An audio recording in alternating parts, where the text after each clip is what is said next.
১০০ বছর জেল হওয়া উচিত শেখ হাসিনার, মন্তব্য করেছেন বিএনপি চেয়ারপারসনের উপদেষ্টা জয়নাল আবেদিন ফারুক। সুপ্রিয় দর্শক, আসসালামু আলাইকুম। এআরপি বার্তা চ্যানেলের পক্ষ থেকে আপনাদের সকলকে স্বাগতম।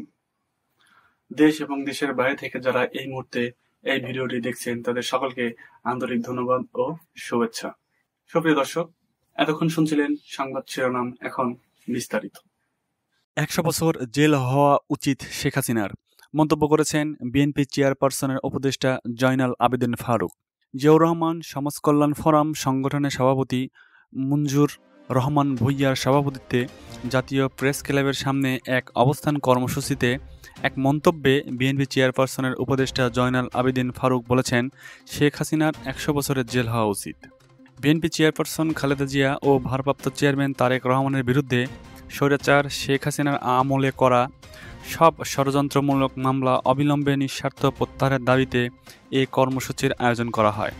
ফারুক বলেন, তারেক রহমান যদি ২১শে আগস্ট মামলায় বিনা কারণে আসামি হতে পারেন, খালেদা জিয়া যদি ২ কোটি টাকার মামলায় ৫ বছর জেল খাটতে পারেন, ১১৮টা মামলার জন্য শেখ হাসিনাকে ভারত থেকে এনে ১০০ বছর জেল দেওয়া উচিত। গত ১৬ বছরে শেখ হাসিনা বাংলাদেশকে ভারতের অঙ্গরাজ্য বানানোর জন্য যে চেষ্টা করে গেছেন, বাংলাদেশের ছাত্র জনতা বুকের রক্ত ঢেলে দিয়ে তার সেই আশা চূর্ণ বিচূর্ণ করে দিয়েছে। তিনি বলেন, ইউটিউব থেকে শুনেছি তিনি বাংলাদেশ বর্ডারের কাছে আছেন, এমন কথা বলতে তার লজ্জা লাগে না?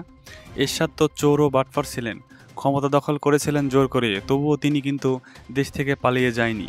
শেখ হাসিনাকে উদ্দেশ্য করে আরও বলেন, তিনি ছিলেন গণতন্ত্র হত্যাকারী। তিনি ছিলেন বেগম নেত্রী খালেদা জিয়াকে বিনা কারণে মামলার হুকুমদাতা। অন্তর্বর্তী সরকারের প্রধান উপদেষ্টা ডক্টর মোহাম্মদ ইউনূসকে উদ্দেশ্য করে তিনি বলেন, আপনার বিরুদ্ধে আমাদের কোনো অভিযোগ নেই। ক্ষমতায় যাওয়ার জন্য তারেক রহমান বাংলাদেশের রাজনীতি করেন না। তারেক রহমান বলে দিয়েছেন, সময় দিলাম, এই সময়ের মধ্যে মৃত ব্যক্তির ভোট যেন আর বাংলাদেশে না হয়। সুপ্রিয় দর্শক, আমাদের এআরপি বার্তা চ্যানেলটি নিয়মিত সর্বশেষ আপডেট নিউজ সম্প্রচার করে থাকে। নিয়মিত আপডেট নিউজ পেতে আমাদের চ্যানেলটিকে সাবস্ক্রাইব করার অনুরোধ থাকলো এবং পাশেই থাকবেন। সুপ্রিয় দর্শক, এই ভিডিওটি ভালো লাগলে অবশ্যই লাইক করুন এবং কমেন্ট বক্সে আপনাদের মূল্যবান মন্তব্য কমেন্ট করে দেবেন। এতক্ষণ সাথে থাকার জন্য আপনাদের সকলকে অসংখ্য ধন্যবাদ।